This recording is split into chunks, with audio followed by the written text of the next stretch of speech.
Hello everyone, एक बार फिर से आप सभी का स्वागत है क्वेश्चन बॉक्स यूट्यूब चैनल पर, जहां हम आज आपके लिए लेकर के आए हैं एमटीएस नॉन टेक्निकल एग्ज़ाम 2021 से 5 जुलाई को फर्स्ट शिफ्ट में हुआ जो पेपर था उसका इंग्लिश सेक्शन। आज के सेशन में हम लोग जो इंग्लिश में 25 क्वेश्चंस पूछे गए थे उनको वन बाय वन डिटेल में डिस्कस करने वाले हैं।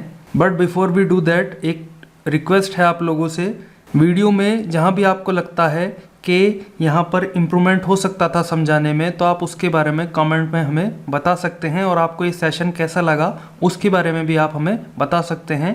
हम अपने सेशन की शुरुआत करें उससे पहले मैं थोड़ा सा अपने बारे में बताना चाहता हूँ। मैंने एसएससी एफसीआई एग्ज़ाम 2013 और उसके बाद में सीपीओ एसआई 2013 भी क्लियर किया था और सीजीएल एग्ज़ाम 2014 भी मैंने क्लियर किया था।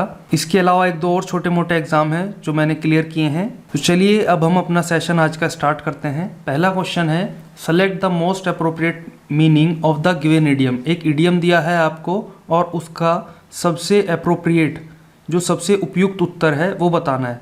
ध्यान दीजिएगा, देखिए एसएससी के जितने भी एग्ज़ाम होते हैं उनमें इंग्लिश का जो सेक्शन होता है उसमें ये वाला फ्रेज़ मोस्ट अप्रोप्रिएट बहुत यूज़ किया जाता है।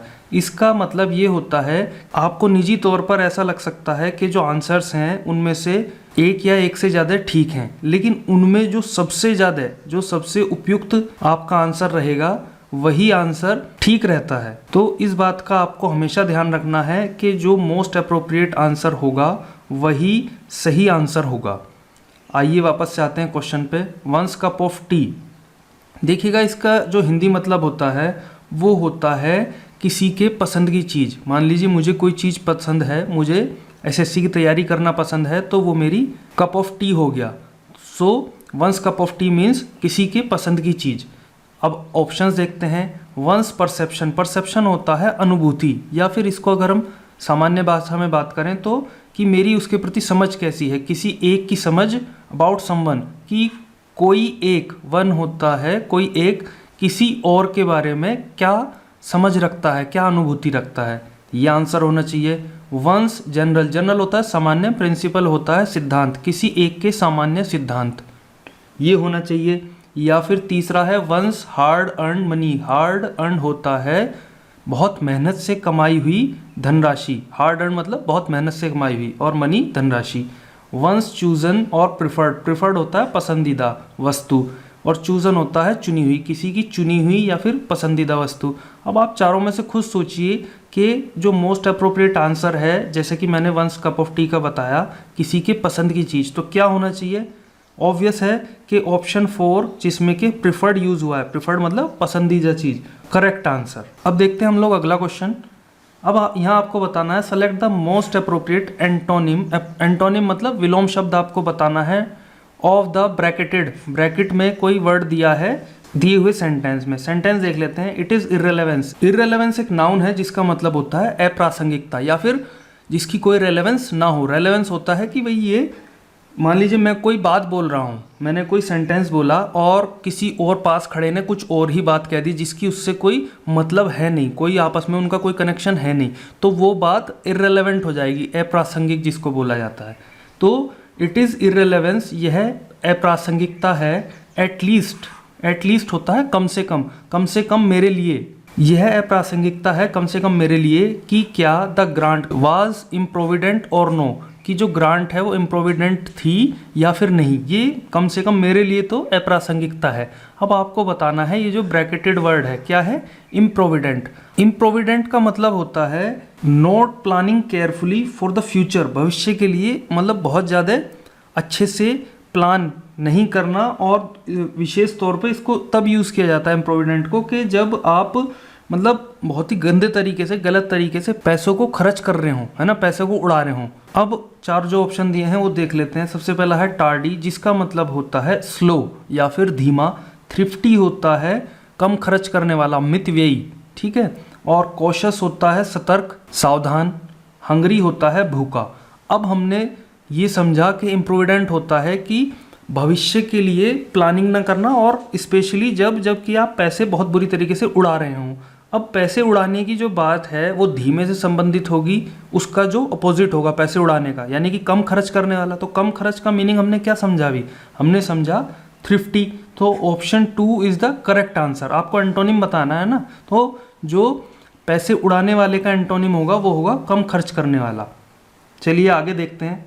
Parts of the following sentence have been given as options, one of them may contain an error, select the part that contains the error from the given options, if you don't find any error mark no error as your answer। अब ये एक आपको sentence दिया हुआ है, इसी को तोड़ करके 4 ऑप्शन बनाए हुए हैं, जिनमें से कि 3 इसके हैं और चौथा नो एरर है। तो आपको बताना है कि किस पार्ट में एरर है। अगर आपको लगता है कि कोई एरर नहीं है तो आप नो एरर मार्क करिए। आते हैं सेंटेंस पे।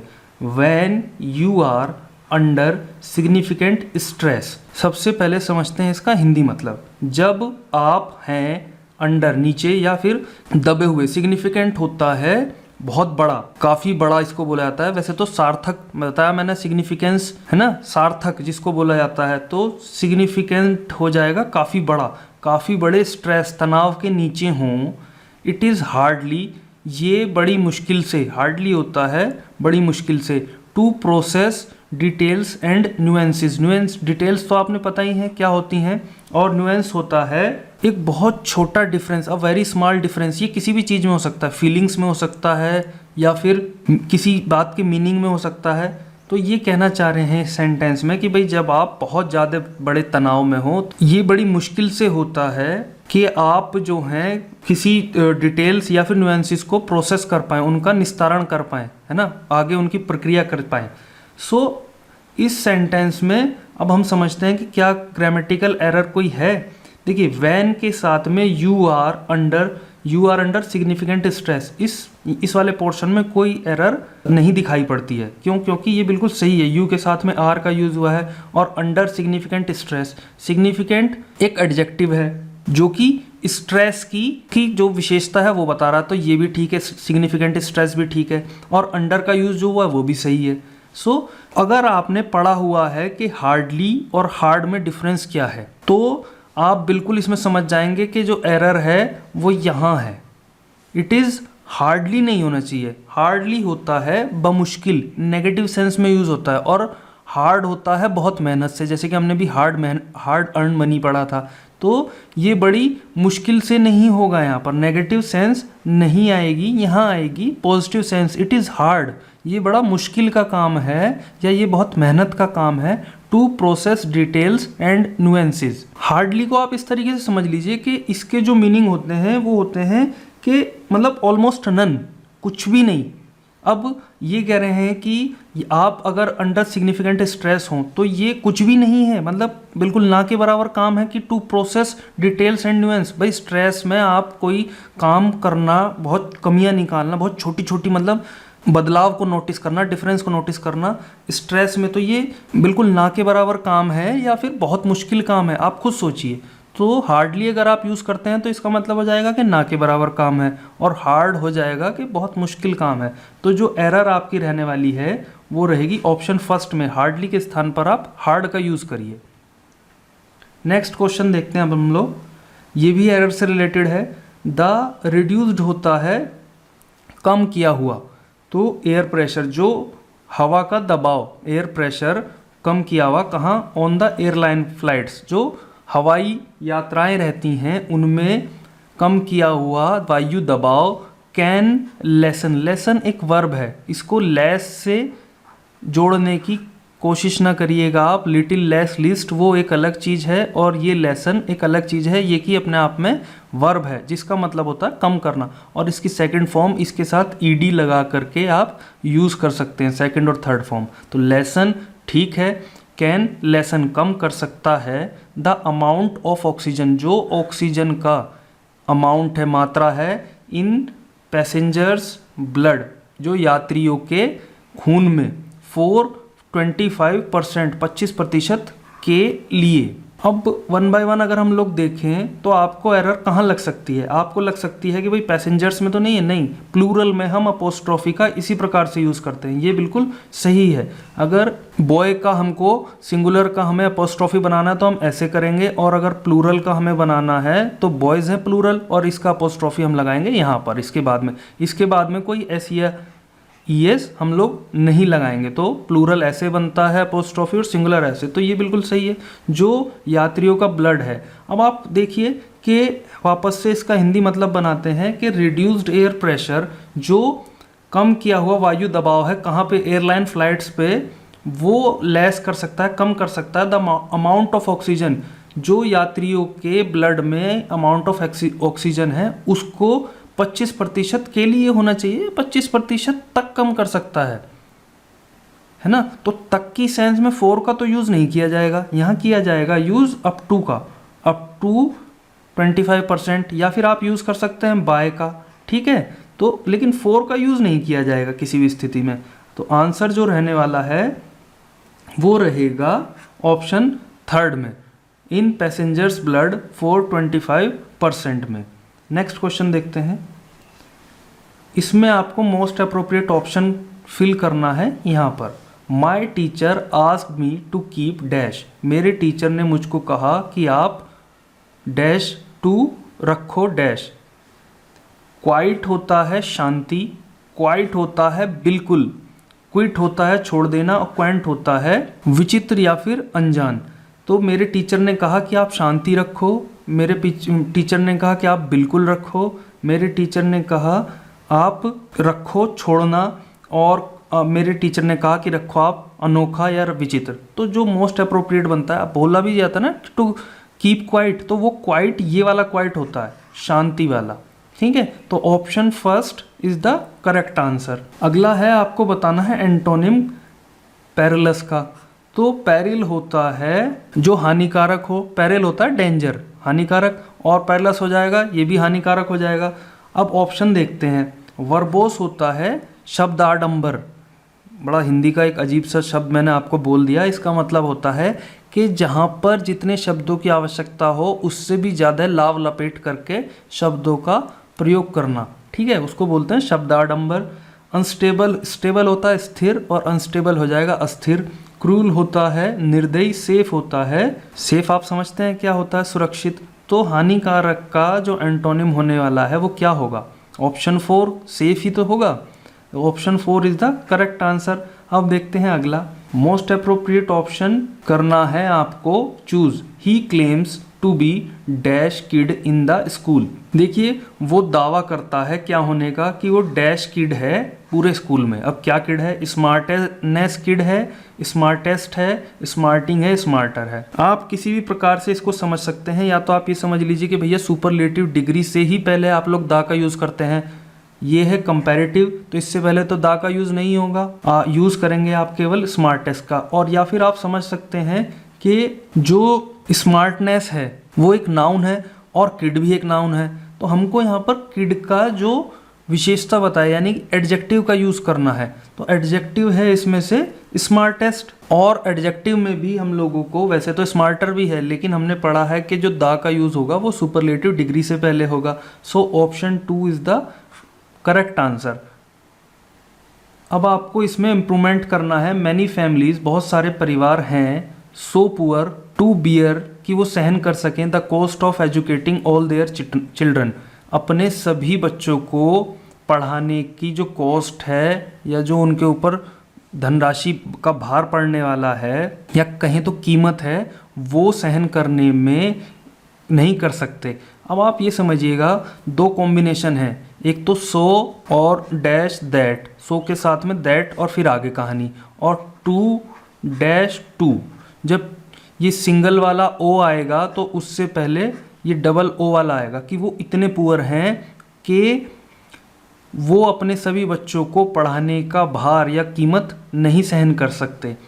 तो यहाँ पर सो अगर हम लोग सही मान के चलते हैं तो आगे आना चाहिए था दैट, लेकिन दैट है नहीं कहीं, यहाँ है टू। तो अब हम लोगों को यूज़ करना पड़ेगा टू पुअर टू बियर, ये है सही तरीका। तो आपका जो सही ऑप्शन किस में है वो है ऑप्शन 2 में। नेक्स्ट है, अब आपको बताना है select the option that corrects misspelled words in the given sentence.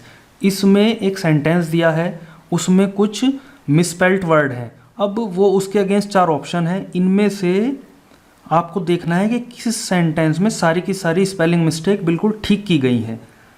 पहले क्या होता था, देखिए एसएससी किस प्रकार से अपने क्वेश्चन इवॉल्व करती है कि पहले स्पेलिंग मिस्टेक से रिलेटेड क्वेश्चंस में ये होता था कि वो 4 वर्ड्स दे दिया करते थे, केवल आपको वही पढ़ने हैं, कम समय वेस्ट होगा उसको करने में। लेकिन अब इस बार या फिर अब जो समय आ गया ना वो इस तरह का है कि अब एसएससी आपका ज़्यादा से ज़्यादा टाइम कंज्यूम करना चाहती है। देखिए ये इस तरह के जो क्वेश्चन हैं वो आमतौर पर सभी को पता होंगे, लेकिन फ़र्क ये है कि जल्दी कौन कर पाएगा। जितना जल्दी आप कर लेंगे उतने ही ज़्यादा क्वेश्चन आप सही अटैम्प्ट कर पाएंगे ना। इस क्वेश्चन को आगे करते हैं, लेकिन उससे पहले आप लोगों को अभी तक अगर वीडियो अच्छी लगी हो तो वीडियो को लाइक कर दें, और अगर कुछ फ़ायदा लगा हो तो चैनल को सब्सक्राइब भी कर लें, ताकि हमें भी मोटिवेशन मिल सके और इस प्रकार की वीडियो हम आप लोगों के लिए ला सकें। अब वापस से आते हैं सेंटेंस पे।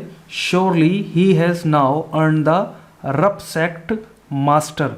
देखिएगा इसमें क्लियर पता चल रहा है कि श्योरली तो सही है, ही भी सही है, नाउ भी सही है, हैज़ भी सही है, अर्न की यही स्पेलिंग होती है, दा भी यही है, लेकिन रपसेक्ट कुछ नहीं होता। और ये जो मास्टर है ये इसकी स्पेलिंग भी गलत है। रपसेक्ट की जगह क्या होना चाहिए, ये होना चाहिए रेस्पेक्ट, और ये इसकी जगह होना चाहिए मास्टर। निश्चित ही उसने अब पाली है या कमाली है, जो रेस्पेक्ट है, जो इज्जत है, किसकी, कैसे, मास्टर की, जो किसी भी चीज़ में बिल्कुल एकदम निपुण हो जाते हैं उनको मास्टर कहा जाता है।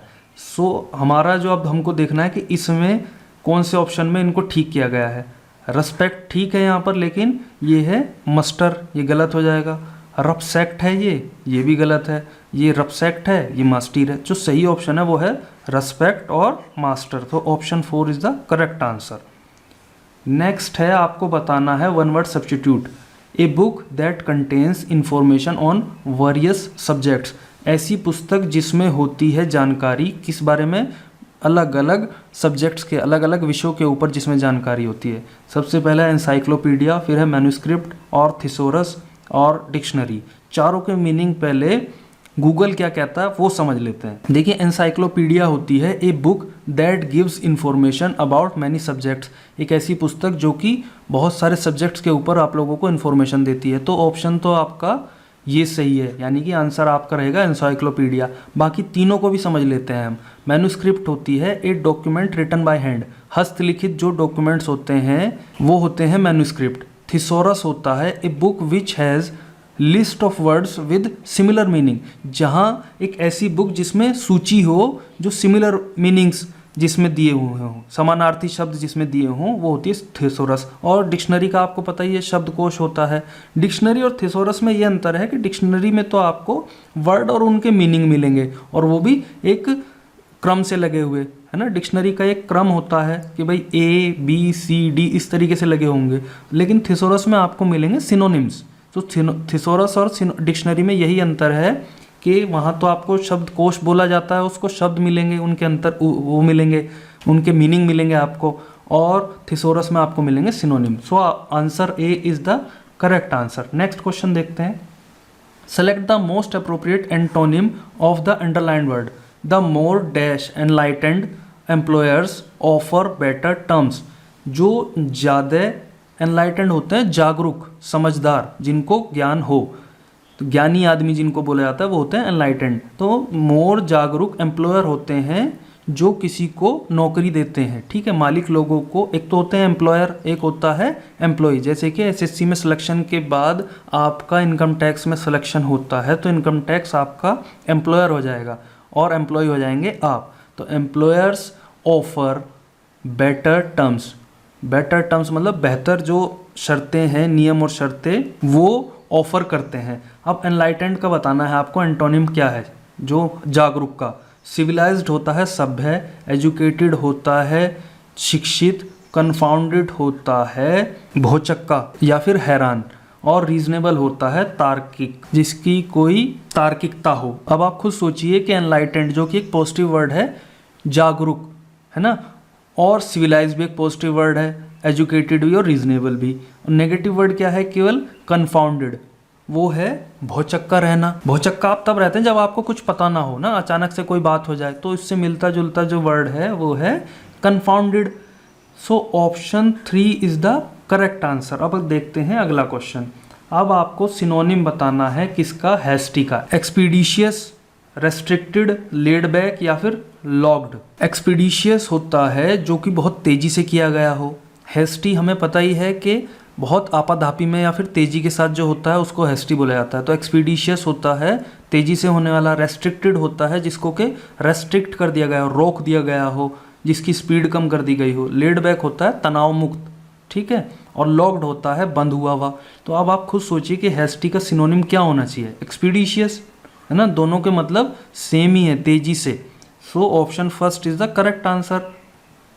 नेक्स्ट है, आपको इम्प्रूव करना है ये वाला पार्ट, और कोई इम्प्रूवमेंट अगर नहीं हो सकता तो नो इम्प्रूवमेंट आपको सेलेक्ट करना है। The water at her place was cool and had a metallic taste। Metallic होता है something which is connected with metals, जो धातुओं से संबंधित हो उसको मेटेलिक बोला जाता है। तो धात्विक टेस्ट, जो टेस्ट का मतलब है स्वाद, जो पानी था उसके स्थान पर वो ठंडा था और उसमें था एक मेटेलिक टेस्ट। अब आपको ये देखना है, लेकिन उससे पहले हम लोग आगे बढ़ें। आप ये समझिए कि वाटर जो है ना वो सिंगुलर अनकाउंटेबल नाउन है, आप उसको काउंट नहीं कर सकते। अगर आप वाटर्स का यूज़ करते हैं तो वो इस वाटर का प्लूरल नहीं होगा। ये वाटर है सिंपल पीने वाला वाटर, वो वाटर्स हो जाएगा। उसको आप तब यूज़ करेंगे जब आप समुद्र को, सी को, सागर को रिप्रेजेंट करना हो आपको, तब वाटर्स का यूज़ करते हैं। तो वाटर होता है पीने वाला और वाटर्स हो जाएगा जो समुद्र का पानी होता है, जिसमें शिप वगैरह चलते हैं और अन्य कार्य होते हैं, उनको बेसिकली समुद्र या सी या ओशन को रिप्रेजेंट करने के लिए वाटर का यूज़ किया जाता है। तो जो ये पानी है ये सिंगुलर और अनकाउंटेबल है, इसके साथ आप प्लूरल वर्ब का यूज़ नहीं करेंगे। अब आप देखिए कि वाज कूलिंग, जो पानी है उसके स्थान पर वो ठंडा हो रहा था, ये अगर हम देख लें तो ठंडा हो रहा था। And have a metallic taste, ये तो पास्ट में है ही, आप इसको भी पास्ट में यूज़ करिए, दोनों का एक साथ यूज़ नहीं होगा तो ये तो इस तरीके से गलत हो जाएगा। नो इम्प्रूवमेंट को भी छोड़ देते हैं। अब हमने पढ़ा है कि पानी के साथ में वर्ब का यूज़ नहीं होगा, ये भी गलत है। और वाज कूलेस्ट हो सकता है, लेकिन कूलेस्ट से पहले कहीं सुपरलेटिव डिग्री से पहले दा का यूज़ तो हुआ नहीं, तो ये भी गलत हो जाएगा। तो जो हमारा दिया हुआ सेंटेंस है वो ही सही है और उसमें हमें किसी प्रकार का कोई भी इम्प्रूवमेंट करने की रिक्वायरमेंट नहीं है। So option second is the correct answer. Question number 14 है, select the incorrectly spelled word. अब आपको जो गलत स्पेलिंग वाला वर्ड है वो सिलेक्ट करना है।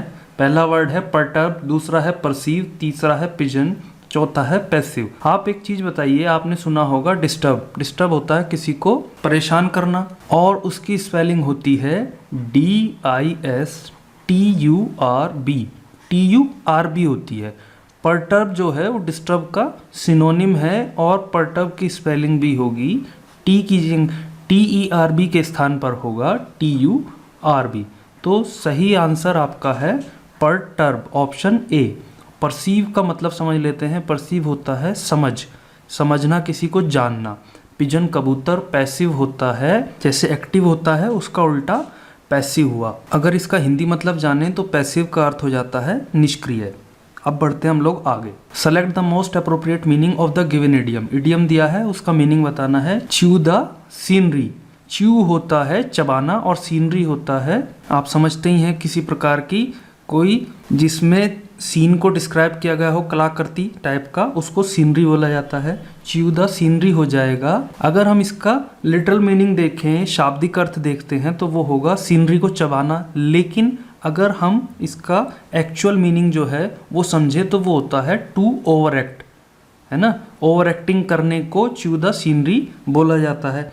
अब ऑप्शंस देखते हैं। टू अंडरस्टेट, दूसरा है टू एक्ट ओवरली इमोशनल, तीसरा है टू ब्यूटीफाई और चौथा है टू मिसमैनेज। सो आप खुद बताइए कि इसका जो सही ऑप्शन रहने वाला है इस चारों में से वो कौन सा रहने वाला है। अब मैंने आपको च्यू द सीनरी का मतलब बता दिया है, to over act, over acting करने को, ठीक है। आप कमेंट में बताइए इसका जो सही ऑप्शन है। फिलहाल के लिए हम लोग आगे बढ़ते हैं। अब आपको इम्प्रूवमेंट से रिलेटेड क्वेश्चन दिया हुआ है। Banning food and beverages. Beverages होते हैं जैसे कि पेप्सी, कोका कोला, है ना, इस तरह के जो भी पेय पदार्थ होते हैं उनको बेवरेजेस बोला जाता है। बैनिंग फूड, फूड बैन करना या फिर बेवरेज बैन करना इज नॉट, नॉट को आपको देखना है कि क्या आप इसको इम्प्रूव कर सकते हैं। डिज़ायरेबल होता है जिसकी डिज़ायर हो, इच्छा हो जिसकी, नॉर व्यवहारिक, फिजिबल होता है व्यवहारिक, इन अ सिविलाइज सोसाइटी, किसी भी सभ्य समाज में खाना या पेय पदार्थों को बैन करना ना तो उसकी डिज़ायर है, ना तो वो इच्छित है, ना ही व्यवहारिक है। मैंने आपको इसका हिंदी मतलब तो बता दिया, अब उससे ही आप खुद समझो कि ना तो इच्छित है और ना ही, तो ना तो इच्छित में आप ये कहेंगे नाइदर डिजायरेबल नॉर फिजिबल। वैसे भी नाइदर नॉर ही पढ़ते हैं हम, नॉट के साथ में नॉर का यूज नहीं होगा। सो जो सही आंसर रहने वाला है इसका रहेगा ऑप्शन ए। नेक्स्ट है, एरर बतानी है। साइंटिस्ट बिलीव, वैज्ञानिक और उसका प्लूरल, वैज्ञानिक जो हैं वो बिलीव करते हैं, प्रेजेंट इंडेफिनेट में वर्ब की फर्स्ट फॉर्म आती है और उसके साथ में SEIS का यूज़ किया जाता है केवल सिंगुलर सब्जेक्ट में, लेकिन यहाँ सब्जेक्ट क्या है, प्लूरल, और उसके साथ में वर्ब की फर्स्ट फॉर्म में बिलीव एक वर्ब है और उसकी फर्स्ट फॉर्म का यूज़ हुआ है, तो ये बिल्कुल सही है, इसमें कोई एरर नहीं लगती। दैट, साइंटिस्ट बिलीव दैट सही है। मैनी एनिमल्स प्लूरल है और उसके साथ में हैव का यूज़ किया गया है। अ यूनिक लैंग्वेजेस, तो many animals have a unique language, या तो आप इसको करिए यहाँ से ए को हटाइए या फिर यहाँ से एस को हटाइए, ए और एस साथ में नहीं चल सकते। जो एरर रहने वाली है वो रहेगी ऑप्शन थर्ड में, ठीक है। नेक्स्ट चलते हैं, सिनोनिम बताना है अंडरलाइंड वर्ड का। अंडरलाइंड वर्ड क्या है, डेमोलिश। पहले पूरा सेंटेंस देख लेते हैं। द प्लान इज़ टू, जो हमारा विचार है वो डेमोलिश करने का है द किचन एरिया, जो किचन का क्षेत्र है उसको डेमोलिश करने का है। एंड बिल्ड होता है बनाना, खड़ा करना, बनाने का है एक नया रूम, एक नया कक्ष बनाने का हमारा प्लान है। अब डेमोलिश होता है ढहा देना, तो कर्टेल होता है कम करना, फोर्ज होता है, आपने फोर्जरी सुना होगा, उसी से फोर्ज या वो फोर्ज से ही बनता है, तो फोर्ज होता है जालसाजी करना। रेज होता है ढहा देना, रिफर्बिश होता है दोबारा से मरम्मत करना। तो हमको यहाँ पे सिनोनिम बताना है ढहाने का, मरम्मत करना नहीं आप सेलेक्ट कर दीजिएगा क्योंकि वो हो जाएगा एंटोनिम। तो डेमोलिश का जो सिनोनिम रहेगा वो रहेगा rage. Option third is the correct answer. Next है, आपको वन वर्ड सब्स्टिट्यूट बताना है। ए थिंग और सब्सटेंस, ऐसी कोई वस्तु या फिर पदार्थ that is liable to catch fire easily. Liable का अर्थ होता है कुछ करने की या कुछ होने की जिसमें पॉसिबिलिटीज हो, उसको लायबल बोला जाता है, उस वहाँ के लिए लायबल का यूज़ किया जाता है। तो ऐसा कोई वस्तु या पदार्थ जो कि आसानी से आग पकड़ने की जिसमें संभावना हो, ठीक है, उसको क्या बोलते हैं, इनऑडिबल। ऑडियो से निकलता है इनऑडिबल, तो ऑडियो होता है सुनने से संबंधित, इनऑडिबल होता है जिसको आसानी से ना सुना जा सके, तो ये तो गलत हो जाएगा। इनफ्लेमेबल होता है ज्वलनशील, जो जल्दी से तेज़ी से आग पकड़ ले। आपने काफ़ी सारे जो पेट्रोल के, डीजल के या फिर ऐसे ही और पदार्थों को ले जाते हुए टैंकर देखे होंगे, इनफ्लेमेबल लिखा होता है उनके ऊपर ना, तो उसका मतलब होता है जो आसानी से आग पकड़ ले। तो आपका जो सही आंसर है वो यही है, लेकिन थर्ड और फोर्थ को भी देख लेते हैं। इनकम्बस्टेबल होता है अग्निरोधक, जो कि आग से बचाव करे या आग से दूर रखे, उसको इनकम्बस्टेबल बोला जाता है। और एक्सटिंग्विशेबल होता है, एक्सटिंग्विश होता है बुझाना, और एक्सटिंग्विशेबल हो जाएगा बुझाने योग्य। सो आपका जो ऑप्शन है सही वो है सेकंड। अब हम लोग बढ़ते हैं आगे। Select the options that can be used, फिर वन वर्ड है। एक ग्रुप ऑफ गन्स और मिसाइल लॉन्चर्स, गन या फिर मिसाइल लॉन्चर्स का एक समूह ऑपरेटेड टुगेदर, जिनको एक साथ यूज किया जाए और एक साथ ऑपरेट किया जाए एट वन प्लेस, उसको क्या बोलेंगे। साल्ट्री, देखिएगा ये पी साइलेंट है, साल्ट्री जिसका मतलब होता है an ancient and medieval musical instrument, कोई पुराना और मतलब मध्ययुगीन म्यूजिकल जो है संगीत यंत्र। स्किटरी होता है रेस्टलेस, सिमेट्री होता है वेयर डेड आर बरीड। अब वापस से देख लेते हैं ऑप्शन। स्किटरी है रेस्टलेस बेचैन, सिमेट्री होता है कब्रिस्तान, और बैटरी आपका सही आंसर है। बैटरी वैसे तो और भी काफ़ी सारी चीज़ों के लिए यूज़ किया जाता है, लेकिन ये भी बैटरी का ही मीनिंग है कि भाई कई सारे, मान लीजिए किसी वारशिप के ऊपर कोई बहुत सारे मिसाइल लॉन्चर लगी हुई हैं या फिर कोई गन लगी हुई हैं, उनको, उनके ग्रुप को बैटरी बोला जाता है। तो option 4 is the correct answer. Next देखते हैं। अब आपके सामने एक क्लोज टेस्ट है जिसको कि आपको अटेम्प्ट करना है। 5 क्वेश्चंस यहाँ से पूछे जाते हैं आमतौर पर। आइए शुरू करते हैं इसको। डिफोरेस्टेशन होता है वनों की कटाई इन ट्रॉपिकल, ट्रॉपिकल होता है which is related to tropics, ठीक है। तो उन क्षेत्रों को, ट्रॉपिकल क्षेत्रों में जो वनों की कटाई है, can dash the way water vapour, vapour होता है वाष्प, जो जल वाष्प है उसको प्रोड्यूस किया जाता है ओवर द कैनोपी, कैनोपी होती है छाया, काइंड ऑफ कवर है ना, उसको कैनोपी बोला जाता है। अब ऑप्शन दिए हैं हमको होल्ड, अटैक, अफेक्ट और इफेक्ट। अफेक्ट और इफेक्ट में आपको पता है अंतर क्या है, एक नाउन है एक वर्ब है। इफेक्ट जो है वो नाउन है, द इफेक्ट ऑफ समथिंग, और अफेक्ट होता है वर्ब। तो अब आते हैं वापस से अपने सेंटेंस की तरफ कि वन ट्रॉपिकल क्षेत्रों में जो वनों की कटाई है वो कैन, अब कैन के साथ में आप लगाएंगे वर्ब, तो इफेक्ट तो ख़त्म हो जाता है यहाँ पर ही। Can hold the way water vapour is produced, कि जो वनों की कटाई है वो प्रभावित कर सकती है या फिर रोक सकती है या फिर हमला कर सकती है। होल्ड अगर आप यूज़ करते हैं तो हो जाएगा रोक सकती है उस तरीके को कि जो वाटर वेपर प्रोड्यूस होता है ओवर द कैनोपी, या फिर हमला कर सकती है या फिर अफेक्ट कर सकती है। तो जो सही आंसर है, मोस्ट अप्रोप्रिएट जो ऑप्शन रहने वाला है वो है अफेक्ट, प्रभावित करना, कि भैया जो वनों की कटाई हो रही है ट्रॉपिकल रीजन्स में वो प्रभावित कर सकती है उस तरीके को कि जो वायु वाष्प है वो किस प्रकार से कैनोपी के ऊपर प्रोड्यूस होती है, ठीक है, उत्पन्न होती है। नेक्स्ट है dash causes reduced rainfall, rainfall होता है वर्षा, रिड्यूस कम, और कॉज होता है कारण बनना। ऑप्शन देख लेते हैं। ऑप्शन है whom, which, where, who causes reduced, who तो यूज़ नहीं होगा क्योंकि हम वो आमतौर पर जो जीवित लोग हैं उनके लिए करते हैं, और हुम और वेयर का कोई सेंस बनता नहीं है। तो जो सही आंसर रहेगा वो रहेगा विच, विच कॉजेज, जो की सेंस में या तो आप विच का यूज़ करिए या फिर हु का।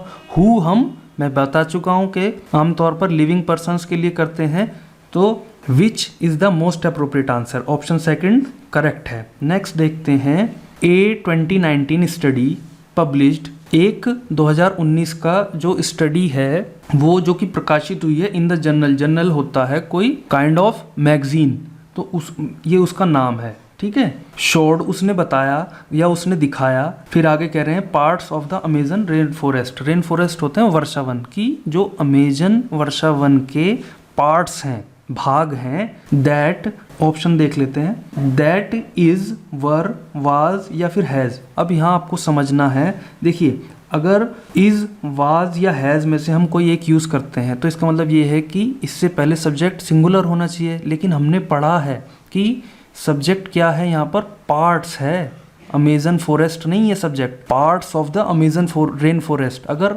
अमेजन रेन फॉरेस्ट होता तब तो इनमें से कोई आप यूज़ कर सकते थे, लेकिन यहाँ पर बात हो रही है प्लूरल, जो हमारा सब्जेक्ट है उसकी बात हो रही है, तो ऑप्शन सेकंड यहाँ पे यूज़ किया जाएगा। पार्ट्स के लिए वर का यूज़ करेंगे आप। That were converted to agriculture, की जो स्टडी हुई थी उसने दिखाया कि जो अमेजन वर्षा वनों के भाग थे जिनको की कन्वर्ट किया गया था एग्रीकल्चर लैंड में, कन्वर्ट होता है परिवर्तित करना, कृषि भूमि में परिवर्तित किया था, dash higher soil and air temperatures. अब उसमें देखना है आपको हैड, डिड, वाज या फिर हैज़। चूंकि हमने यहाँ पे वर का यूज़ किया है, पास्ट में बात चल रही है, तो हैज़ की तो कहानी ख़त्म हो जाती है। अब बचा हैड, डिड या फिर वाज। देखिए अभी भी हमारा जो है सब्जेक्ट वो पार्ट्स ही है, प्लूरल ही है, तो वाज की कहानी भी ख़त्म हो गई।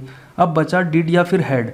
अब डिड होता है करना और हैड होता है रखना, हैव पोजेशन दिखाता है हैड ना, ये हैड पास्ट परफेक्ट वाला नहीं है, ये हैव की पास्ट इंडेफिनेट फॉर्म है। तो यहाँ पर had higher soil and air temperature आएगा, डिड नहीं आएगा। मोस्ट अप्रोप्रिएट आप या तो आप ये समझ लीजिए कि यही आंसर है, या फिर आप इन दोनों में से इस प्रकार से भी समझ सकते हैं कि जो मोस्ट अप्रोप्रिएट है वो क्या है, तो हैड मोस्ट अप्रोप्रिएट है। ये हेड मैं एक बार फिर से बता रहा हूँ आप लोग को, ये जो है पास्ट परफेक्ट नहीं है, ये है पास्ट इंडेफिनिट में हैव की सेकंड फॉर्म।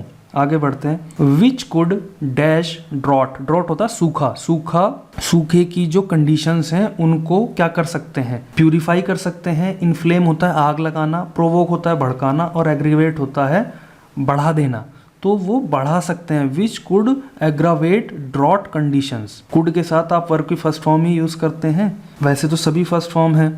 लेकिन जो मोस्ट अप्रोप्रिएट बनने वाला है वो बनेगा एग्रावेट। प्यूरिफाई का तो कोई मतलब बनता ही नहीं है, क्योंकि पूरे सेंटेंस में नेगेटिविटी की बात हो रही है कि भैया वहाँ जो कटाई हो रही है उसने सॉइल टेम्परेचर और ये सब बढ़ा दिया है। तो प्यूरिफाइड ड्रॉट कंडीशंस कोई सेंस बनाता भी नहीं है। इनफ्लेम आग लगा देना वो भी नहीं है। आपको कन्फ्यूजन हो सकता है केवल प्रोवोक और एग्रावेट में। उसमें भी मैं आपको बता देता हूँ कि प्रोवोक होता है भड़काना और एग्रावेट होता है बढ़ा देना। ठीक है, तो option 4 is the correct answer. So इसी के साथ हम लोगों ने अपना आज का सेशन कंप्लीट कर लिया है। अगर आपने यहाँ तक वीडियो को देखा है तो आपका बहुत बहुत धन्यवाद। अगर आपको वीडियो पसंद आया है तो वीडियो को लाइक कर दें, साथ ही शेयर कर दें, और अगर आप ऐसे ही और वीडियोस चाहते हैं तो हमें आप कमेंट में बता सकते हैं। Finally thank you very much.